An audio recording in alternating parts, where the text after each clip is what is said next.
What up? Welcome to another edition. Today, it is a Robin and Rosalina edition of the program. What's up, Rosie? How are you this morning? I'm great. How are you? I am I good. I am mean, I good. wouldn't say great, but sorry.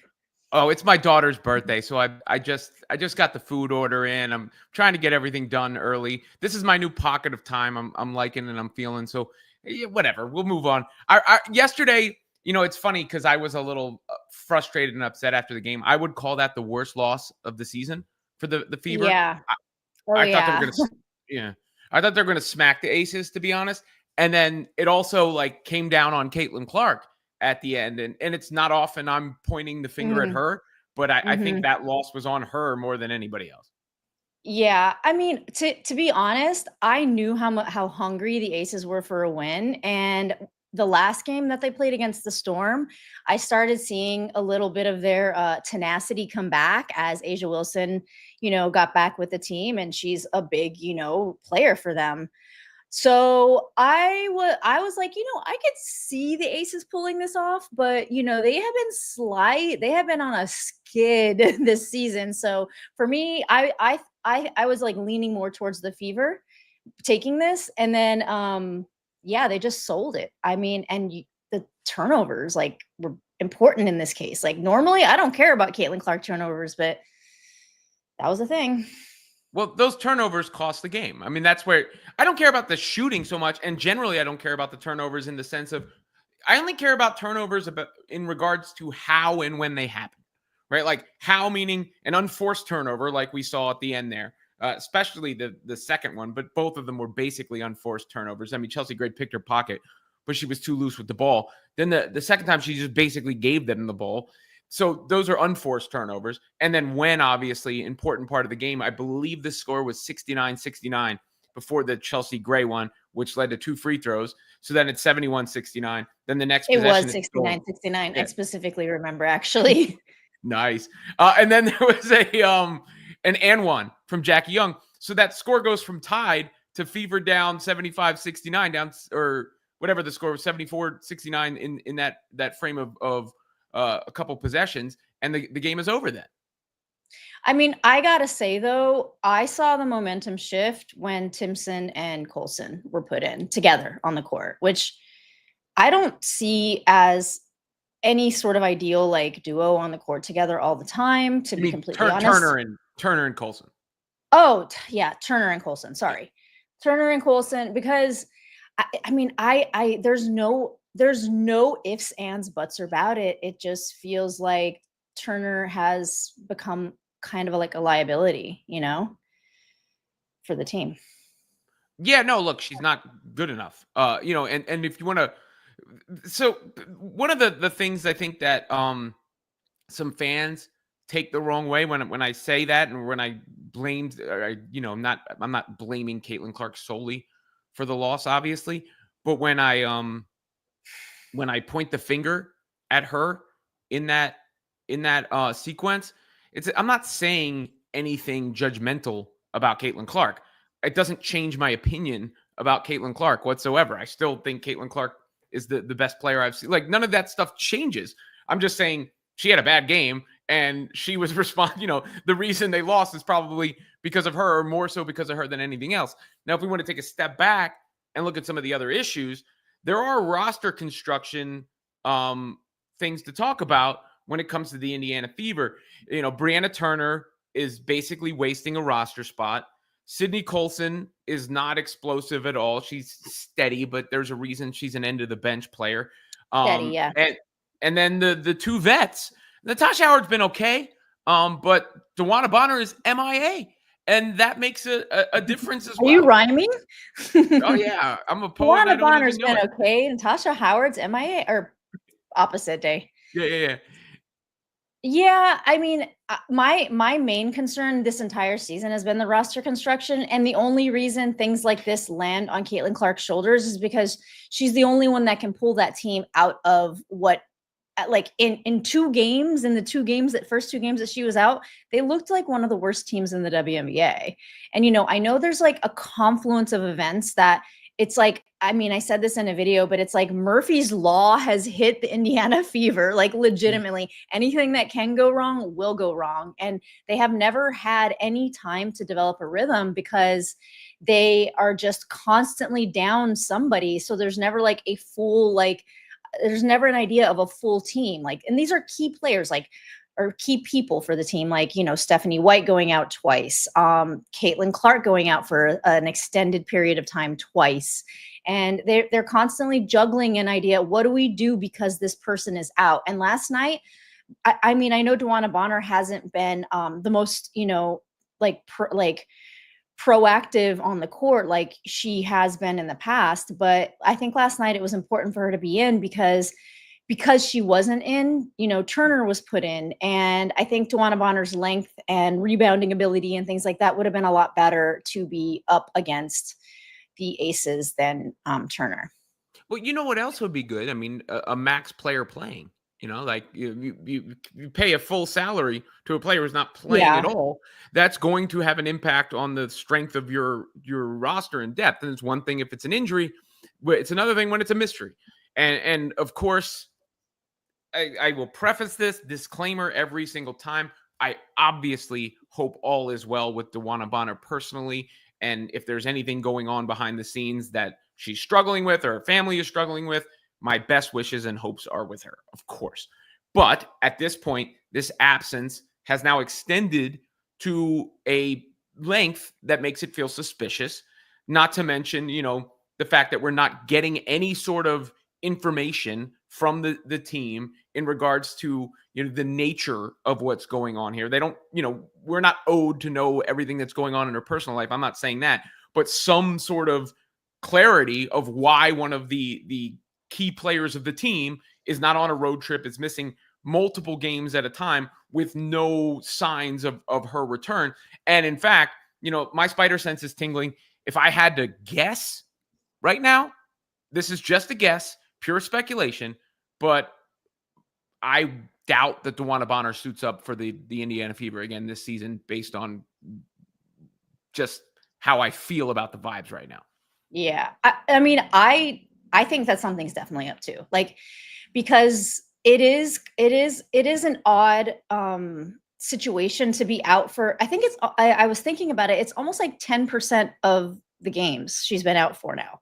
What is it? 4 games, 49%. 9% of the season she's been out. And I think that there is like a definitely some grace given to personal issues when it's a few games, but after when it's starting to affect a team the way that it is. And I know people don't. I know a lot of people don't think that her absence yesterday affected the team significantly. But if you think about what was put in her absence, and when the momentum, in my opinion, when the momentum shifted in the Aces game, was when Turner was put in for a significant amount of minutes.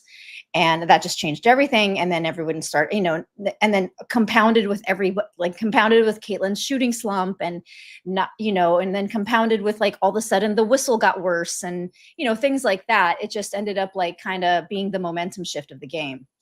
And Bonner was out and what an important like factor in that.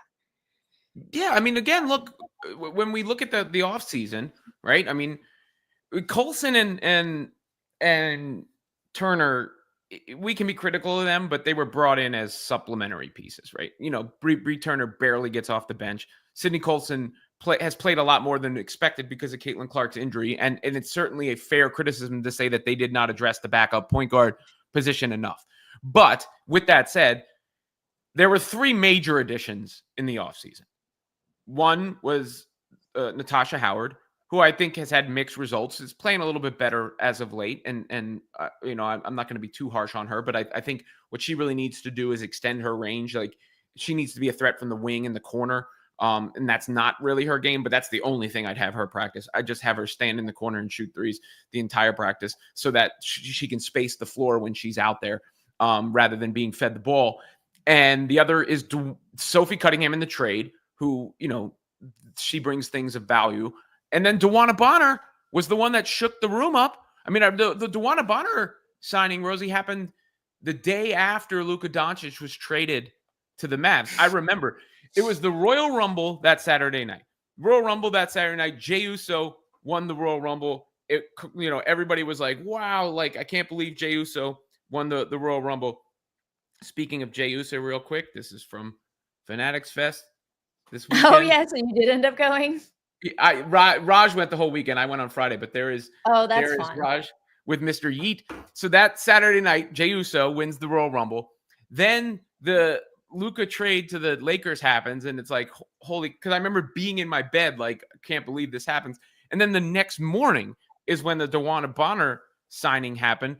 And that was kind of the official signifier of, like, all that talk about no one wants to go to the Fever is done. And look, this vet chose the Fever, and, blah, blah, blah. She comes from Stephanie White and the maximum hype train.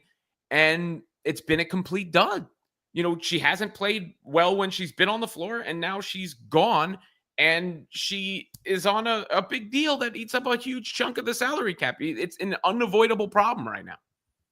Yeah, I think that being gone without an explanation like this just lends to people like speculating, and then people, deriving like all these ideas like, oh, she's on a 200,000, I think it's 200. She's on a $200,000 contract. Like, what can happen after that? Or her banner's not hanging in the Indiana Fever Gainsbridge or whatever, which may or may not be true, but her also Alyssa Thomas is playing, and Alyssa Thomas is killing it. She's laughing on the court, she's smiling. Again, this doesn't say like what her actual disposition is, Alyssa Thomas, but I've been watching her in games, and she seemed like fine and great and okay.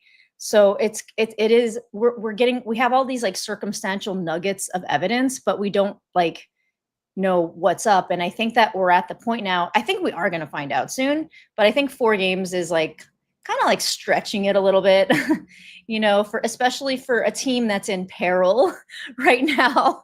So you want to know like what one of your star signees is doing, but while respecting like her privacy. So what do you do? Yeah, no. I mean, look, you don't. If somebody's sick, or a family member is sick or something, like a heart's, what are you going to do? Health is the most important thing. But Yeah. at some point, you have to stop the speculation if it is something, like, even if they just said a health matter or a family health matter, Hmm. done, right? Like, I don't need to know more. I'm not going to pry, whatever, but zero explanation whatsoever. And then, we can put to Alyssa Thomas is still playing ball. So it's weird. I mean, like when you have a fan base as invested as the Indiana Fever's fan base, and there is like a grace period given of like, okay, we should definitely respect this. But then when you start leaving, when that grace period turns into we're in the dark and the Indiana Fever are losing, I don't think that's a good combination, and I think that there needs to be a little bit more addressed as soon as possible, because this is the biggest fan base in the WNBA, and I think that people are like wondering what's going on with the team, because this team has never really found its rhythm. Like, they've had a couple good games, they've had a couple bad games. It's very it's been a roller coaster of a season, and without developing a rhythm, people don't really understand like how to feel, and should I still root for this team? Of course you should still root for your team, but that's what I'm seeing from people. Oh yeah, I mean that. Yeah, of course. The Fever. By the way, to take it away from Bonner for a second, I guess let's look at the whole season so far. I've been pretty glass half full about most of it, and I still kind of am. Yesterday was the loss I felt the worst about, but when you look at most of the measurables, I mean, the Fever still, by net rating, are the 4th best team in the league, and that's with Clark having missed a significant chunk. They still have a stretch of games coming up where the schedule gets a lot easier for them. They can get fat after this Seattle game. I'm a little worried about how compact the schedule is. There's a bunch of games in a short period of time. And my biggest concern, obviously, is re-injury with Caitlin Clark. If I had my druthers, I would probably just pick one of those games and sit her out, load manage, if you will. I know that won't go over a lot well. of people are saying that. Well, I mean, that is what scared me about that initial Liberty game. It really was when I looked at, because I went out there, right? And when I went out there, I saw the dream game was on a Tuesday. I didn't think to look between. I just thought the next game was the Liberty on Saturday. And then I saw they had another dream game in between the Tuesday dream game and the Liberty game. And I was like, oh no, I hope she makes it through the Liberty game healthy. Like Yeah. that was the first thought that went into my head, because that is what, we see what happened with Tyrese Halliburton last night. It just terrible. Guy. But I don't think it's a coincidence we're seeing so many Achilles tears in the NBA with as many games as they play and as explosive as that game is, where you're closing out all the time, you're navigating screens all the time, you're getting up and down the floor all the time, and then you're playing, in a condensed period of time. It just takes a toll on the extremities, and that's like an example of something giving out on you. Obviously, you hope the best for Tyrese, and the fact that he toughed it out is commendable, and the Pacers were a great story. And it sucks that it ended that way for them. But yeah, it concerns me whenever I see a condensed schedule like that. But they got easier opponents coming up.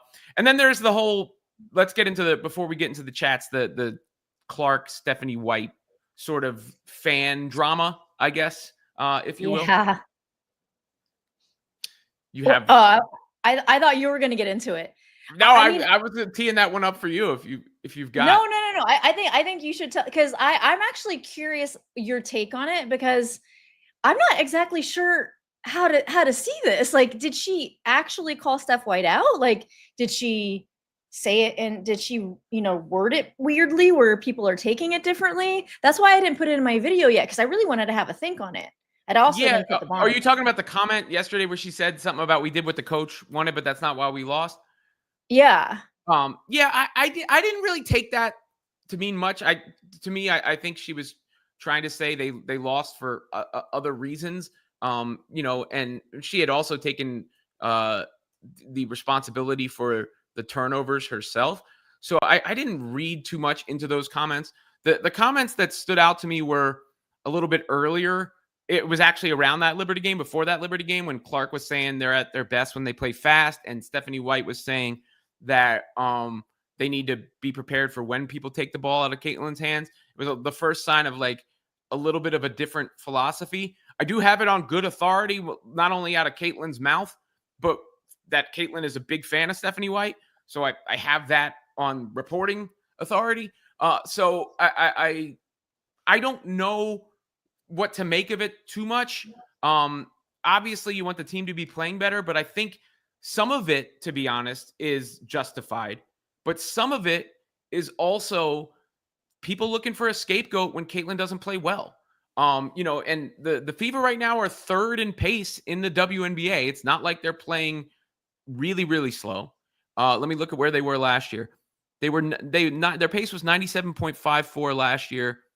Their pace is 96.37. So they're down a little bit on total pace this year. Their pace is Clark's pace is actually a little higher this year than last year, because you have to adjust those numbers. Remember, she was out for a chunk of those games. So I would imagine I have to look at it to confirm this, but I would imagine the pace was a lot lower without Caitlin Clark than it's been with Caitlin Clark, and that affects the overall number. But it doesn't seem as if there's a precipitous change in the way that they're playing by the data. I'd be curious to see what their fast break points are, and because I think a lot of last season, what was really like thrilling to see were these transition points, and just pushing the ball in transition, these like touchdown, like Tom Brady, like hails that Caitlin Clark would do, across court, that we're not seeing maybe as much, or maybe we're just expecting too much this season. I haven't looked into those numbers, because there's a difference in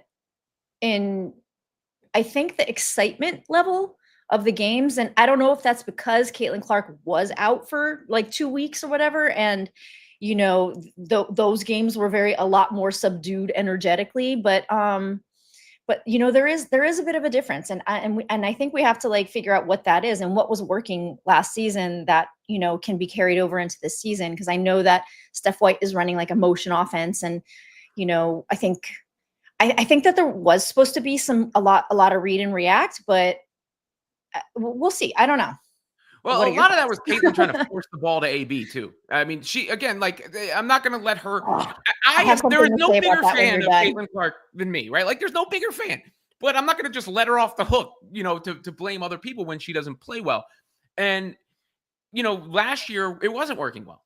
Like at this time, it was a complete and utter disaster. So if we're going, year over year, they're way ahead of where they were last year at this point in the season. To be objective about it, it wasn't until the second half of the season that they really started to open it up, and so there is that idea also. This is a team that's got some roster issues coming up too. Beyond that, where I think we're about at the 10-day clock for Ari McDonald. If we're keeping that in our back pocket. We have the Duana Bonner situation, obviously, which is going to have to be addressed one way or the other sooner rather Yeah, than later. You've got yeah, Dantas there's going to hardship play. coming up. Dantas going to play overseas too. Mhm. So I think we're going to see some roster moves from the Fever here soon. I was walking my dog Hugo last night and I was like, man, what if something really big is on the precipice or is on like the horizon for the Indiana Fever? Like Bonner requests a trade and again, just so you guys know, this is all like this is me like possibly wearing a tinfoil hat type, mentality. But I was like, what if like Bonner requests a trade and then that opens up like almost 200K or like whatever the prorated rate for 200K is at this point in time. What if Emma Mieseman comes over? Like, I don't know, just all this stuff. And then that's the thing is like I'm people like me are starting to like, think this way because we can't help it, because we don't know what's going on. But I think that when like with Dantas out and Bonner, we don't know like if she remains out, that would leave the roster at 9 players and they would have to, sign another hardship contract. Yeah, it'll be interesting to see how that unfolds and transpires going forward and what goes on here because the Bonner thing is currently the elephant in the room and has to be addressed. Let's get to the comments. Wait, actually, before we get to the comments, the one thing that did stand out to me was Caitlin's demeanor after the Oh, game. yes. She seemed upset, or I don't know if she's been sick. Something. I first of all, number one, I just hope she's not hurt. But maybe there's, uh, anybody can get worn down, right? Like, anybody can get, you know, overwhelmed. And that Connecticut Sun game was a lot last week. And Mhm. and here we are. So I did want to make note of it. It stood out to me, her overall vibes after the game. Yeah, her vibe, like when I watched that post-game interview, even in the game, like she's fiery on the court generally, and she's not firing at anybody. She's not firing the ball into the basket. She's trying, but like it's just not going. And I noticed this in the game, but in the post-game interview, when I saw the way she was speaking, I was like, this seems like a lot more than just like a two loss like demeanor. But again, we're just like speculating here, but it's hard not to see like the vast difference in the way she's speaking. She doesn't.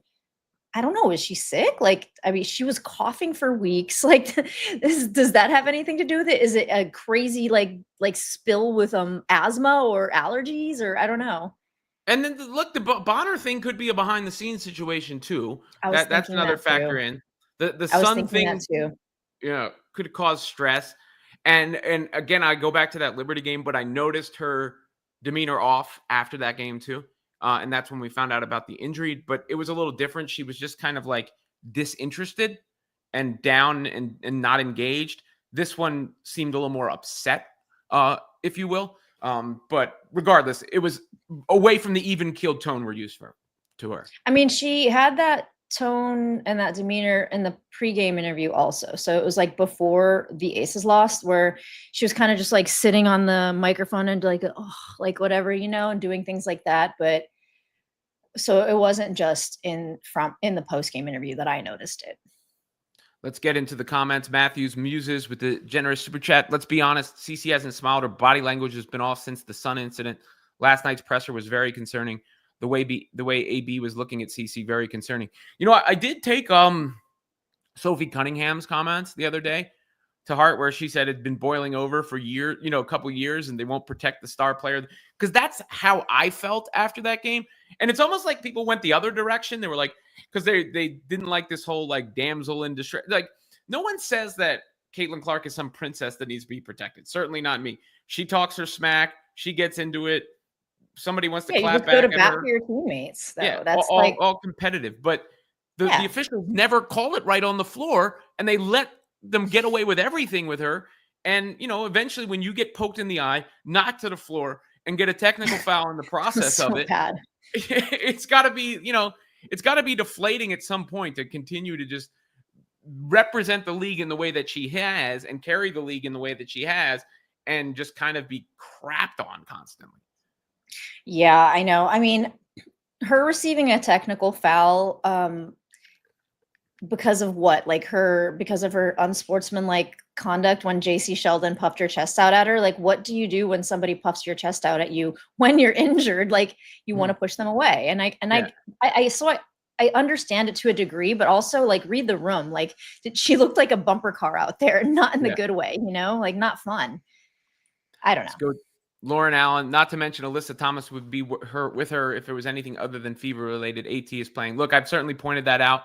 I don't, I can't say with any sort of authority. I don't know their relationship exact. I mean, obviously they're together, but I don't know without knowing what's going on. I can't say 1000% that Alyssa Thomas would be there or not. She has her own job and life, even in the midst of their relationship. But it certainly is one of those things that makes you go, when you see that, if Thomas and Bonner were both away, it's like the Lisa Salters, Stephanie White situation. Stephanie White thing. Exactly. Okay, you get it now. There's something going on with a member of their family, and they're away together. With Thomas playing and Bonner not, it does open the door for more speculation as that it's more personal. I mean, again, this is all circumstantial evidence that we have here, but I mean, you're gonna like put the two things together. Another chat from Lauren. I get this feeling that the coaches are trying to play to their system, not their players' strengths. The players they have don't fit their system. I guess if people want to tell me what the system is that they don't fit, these are the, the same thing happened last year around Christy Sides, and eventually they gave Caitlin Clark the keys. The first half of that game, I thought the Fever looked great. I thought Clark played great in the first half of the game. She couldn't make a shot. I don't care. Shooting is I think a lot of fans get it twisted when it comes to shooting. You miss 100 shots in a row. If you're a shooter, you got to keep shooting. Who cares? You don't stop passing somebody the ball because they're missing shots. You don't stop taking the shots. That's the nature of the beast. Generally, it's going to come around. You have that 0-10 game, but then, all right, you're going to go 8-10 the next game, and everybody's going to go, holy crap, I can't believe, that's the nature of shooting sometimes. It's the type of shots you take, but if they're good shots, if they're your shots, take them, fire away, let it fly, live with the results, make or miss. But so that didn't bother me. I thought she was playmaking, dicing them up, picking them apart. The second half, I felt she started forcing stuff, and then obviously she got really careless with the ball in the biggest points. So it had nothing to do with her scoring to me, and it had everything to do with her playmaking falling apart in the second half, as to why I say Caitlin Clark was at fault in large part for this specific loss. Yeah, I mean, there were a few instances though where I saw Caitlin Clark kind of pass up open shots, and I feel like she wants to get the ball to AB, so like that's her comfort, like that's her comfort zone, right? Like the pick and roll. Her and AB have this chemistry that is like unmatched with her and anyone else, and AB is so elite, she can deliver, and she knows that. And I think maybe Caitlin, having like this, going through this slump, like wants to rely on the comfort of like the pick and roll or the short roll or whatever with AB. But and it's great. Okay. That's so great. But if every single team that's doing well, what are they doing? They are all shooting outside. Yeah, even the Liberty, but not the Liberty less so as much. And I don't know, I'm kind of seeing the Liberty like in future games, like against better opponents, struggling a little bit. That's just what I'm like seeing out there. But The Lynx, they shoot they shoot outside the arc like a lot. The Mercury doing so great. The Valkyrie is doing great, and they just chuck. And like they don't even have a good 3-point percentage, but because they like take so many, they're higher in the standings than anyone expected them to be. And I don't know. I love the pick and roll, but I also think that there needs to be a balance of like getting better at the three. Well, they're shooting the three more. well. They're shooting the three well. Shooting it more in percentage, but volume, yeah, they are middle shooting of the pack. It more. No, They're middle of the pack in volume. Yeah. The Mystics are dead last. Seattle, by the way, who they play tomorrow is second to last to the Mystics. So maybe that's a guy. Look at that. That one worries me from a schedule standpoint. But look, they win that game, and then all of a sudden, I think things, perspective changes. You beat the Storm in Seattle tomorrow night, and then you look at the rest of this upcoming schedule: the Sparks, the Wings, the Aces again, the Sparks, the Valkyries. I mean, the Fever should win. I'm nervous about the Seattle game. Seattle, they've been looking really good. Like Skylar, the combination of Skylar, Gabby Williams, and NECA have looked so good, and Erica Wheeler. And their 3-pointer was like so bad in the beginning of the season, but they are shooting the 3 more, at least in the last few games that I've been seeing. They've been shooting the 3 a little bit more. And I mean, they look good. They look really good. They look pretty sharp, this Storm team. Kevin Zwicker says the Fever feel a little discombobulated at the moment. Maybe it's just all these new parts trying to gel. There's no rhythm. There's no rhythm in the team. There hasn't been a consistency. This is like again, Murphy's Law. It's like the Murphy's Law Fever. Well, Caitlin Clark got hurt, right? DeWanna Bonner's away from the team. Stephanie White was away from the team. Sophie Cunningham picked JC Sheldon's ass. Yeah. So there's certainly been a lot to deal with. Kim Kelly says CC looks mentally and physically beat down, like she has almost given up. I mean, look, Caitlin is one tough cookie. I don't know if the only athlete in my lifetime who I think I can compare this to at all is LeBron James, just because it's different in a sense, like some of the stuff that's being said, but just being in this like pressure cooker of one, expectations, but two, everybody talking about you and dissecting you every single day. Like LeBron, every time they lose is not clutch or whatever, like blah, blah, blah, blah, blah. And that's gone on for 15, 20 years, more so now at this point. Caitlin's a little different because of just how important she is for her own league, and then some of the social, political issues that got thrown into the mix and this blend of shit that was thrown at the wall. But she's a tough cookie to have persevered through that. But she's also been hurt this year. It does feel like she might be dealing with an illness. It does seem like there's some stuff going on behind the scenes with the team. She's a human being, and eventually that's going to weigh on her. I don't know if it's fair to say she's given up. She seemed, in a good way, in a sense, upset about the loss. I mean, you would hope that she was upset about the loss, and she did own up to it. And we do see players in post-game interviews talking very deflated. It's just that I think with Caitlin Clark, it's been like more of a pattern happening. So, and with everything else happening, I think that we all just wonder if everything is okay, with the team and with Caitlin Clark and everybody. DeWanna Bonner, is she okay?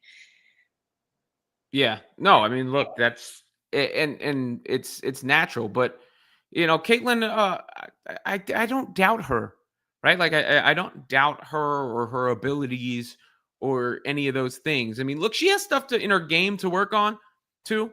You see some of the scouting report that's out. Obviously, she wants to drive to her right and get to the cup. So you're going to shade that. And then obviously, if she's fading to the left, that's where she wants to get to her step back and her 3. So if I'm game planning for Clark, I'm taking away the drive to the basket to the right as well as I can, and I'm hedging up on the shot to the left and trying to funnel her the other way. And then, so what does she do at that? She's pretty good at keeping her dribble alive, but yesterday she tried to force feed Aaliyah Boston too much. She had that one sequence where she hit that tough little mid-range. That was really encouraging. That's the kind of stuff she's going to have to do and create for herself. But she's got to diversify her attack a little bit at times in order to counter people taking away her or attempting to take away her strengths. She should always play to her strengths. There's a reason she is who she is in the first place. It's the same sort of philosophy as Stephanie White wanting the team to be able to play without Clark having the ball in her hands, because other elite teams are going to try to take away what you do best and make you feel uncomfortable. So how do you play in these uncomfortable spots for those pockets of time? I mean, it seems like she's trying to game plan like alternative ways of playing that where the team can't predict. I mean, hence the motion offense, right? Like where the teams can't predict like what her moves are going to be. But it might be that in this like, you know, transition period, they're sucking because of multiple reasons. And I mean, I don't know. I don't know. Actually don't know.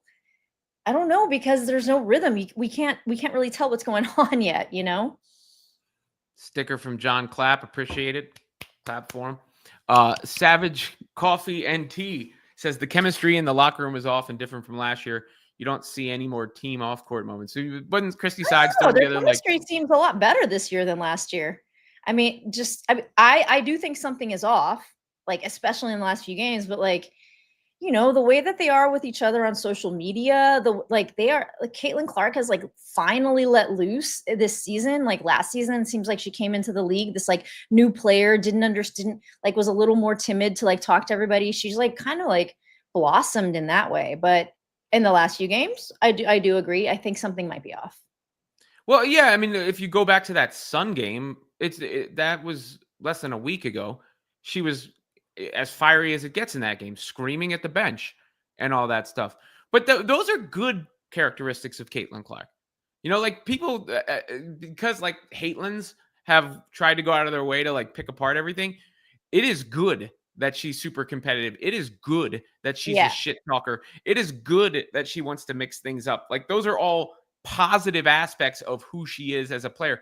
I would not be ever trying to dial that back, really. I mean, it's always harder, even as a coach at every level, to get more than to dial back, I guess, a little bit, because you'd rather dial back because it's harder to I don't push know. people who don't I have see it. whenever she gets like burned or something, people are always like, why doesn't CC like get up in anyone's face or whatever? But like she takes it out in the next play. Like I'm always seeing her demeanor. I'm like, oh, she's gonna take it to the cup on this next play. Watch. And she does. Like she gets like her aggressions out, like talks her shit or whatever, and then she really tries to like take it out on her defender in the next like few plays, you know?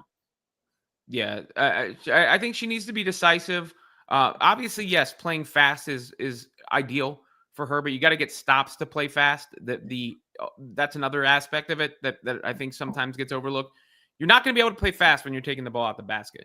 And the Aces yesterday in that game got a lot of points in the paint in that second half. It's because of Asia, you know? Yeah. She is the point paint like goddess, you know? Although AB. Oh, yeah. AP had a great game, but it was so much in the first half. Jackie Young, I thought, had a really good second half for them, Yeah, too. I was like, where did those 19 points come from all of a sudden? She finished with 19 points, and I was like, wait, I remember everyone sucking so bad. And then, I don't know, the second half, I think I might have like blocked out a little bit.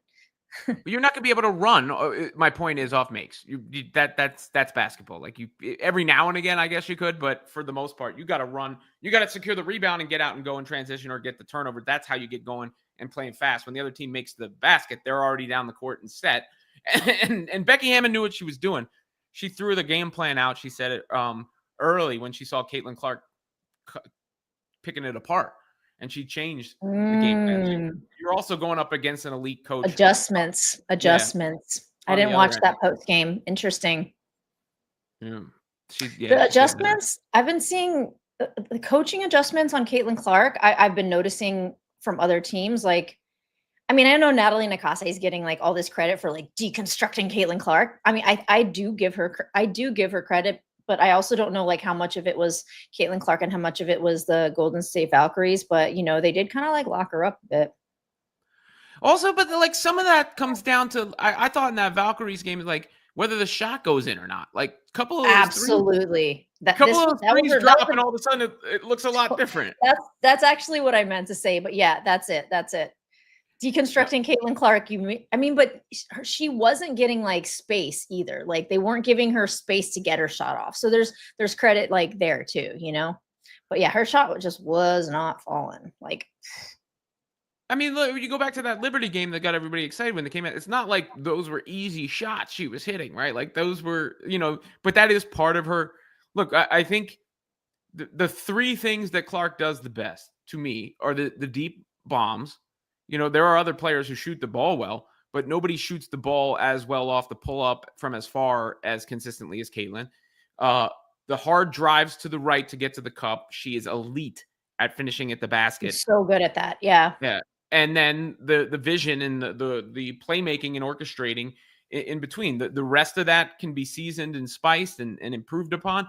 But I mean, if I'm the opposing coach, I know that. I'm not if I know it, Becky Hammond knows it, right? Like, so yeah, that's also going to be on Stephanie White and her teammates to pick up for that and make other teams pay. Because what I think they were a little bit late on was the Kelsey Mitchell aspect. That's what Kelsey Mitchell is kind of there for, break the glass in case of an emergency kind of deal. Because, Kelsey, if you're going to overload to take away AB and Caitlin Clark's two-person game, and that happens, and you're going to pick up Clark as far away from the basket as they are picking up Clark, that means Kelsey Mitchell, by definition, is going to have one-on-one matchup. So at that point, that's when I get the ball to Kelsey and let her rock and make the defense have to adjust to that, which then opens up things back for Clark and AB. Yeah. I mean, I want to see Kelsey coming into a rhythm.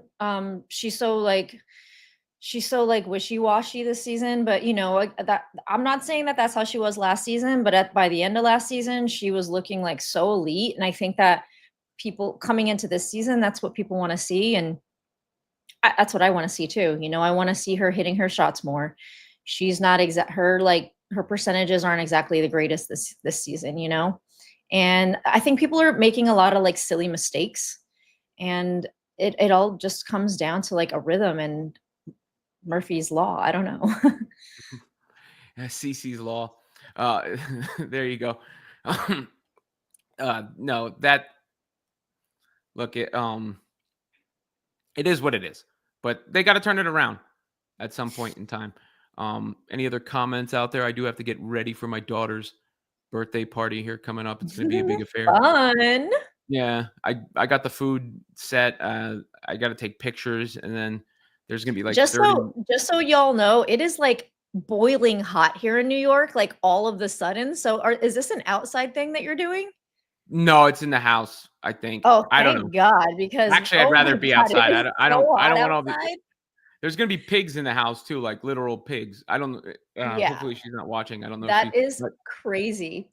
Pigs in the house. How are you gonna do that? Are you gonna lay tarp on the ground or? It's out of beyond my purview. I don't know. I'm just the grunt labor. Okay. The mission runner. Anyhow, that'll do it for us here today. Make sure you check out Rosalina's channel from the logo. What are your latest videos, Rosie? I know you probably put a couple up since yesterday. Yeah, we talked about what the game last night, and it was kind of what in the world is going on? The roster, CC doesn't look well, all this stuff. Please like and subscribe to the channel. Check out the links in the description. We get another super chat in before we're out.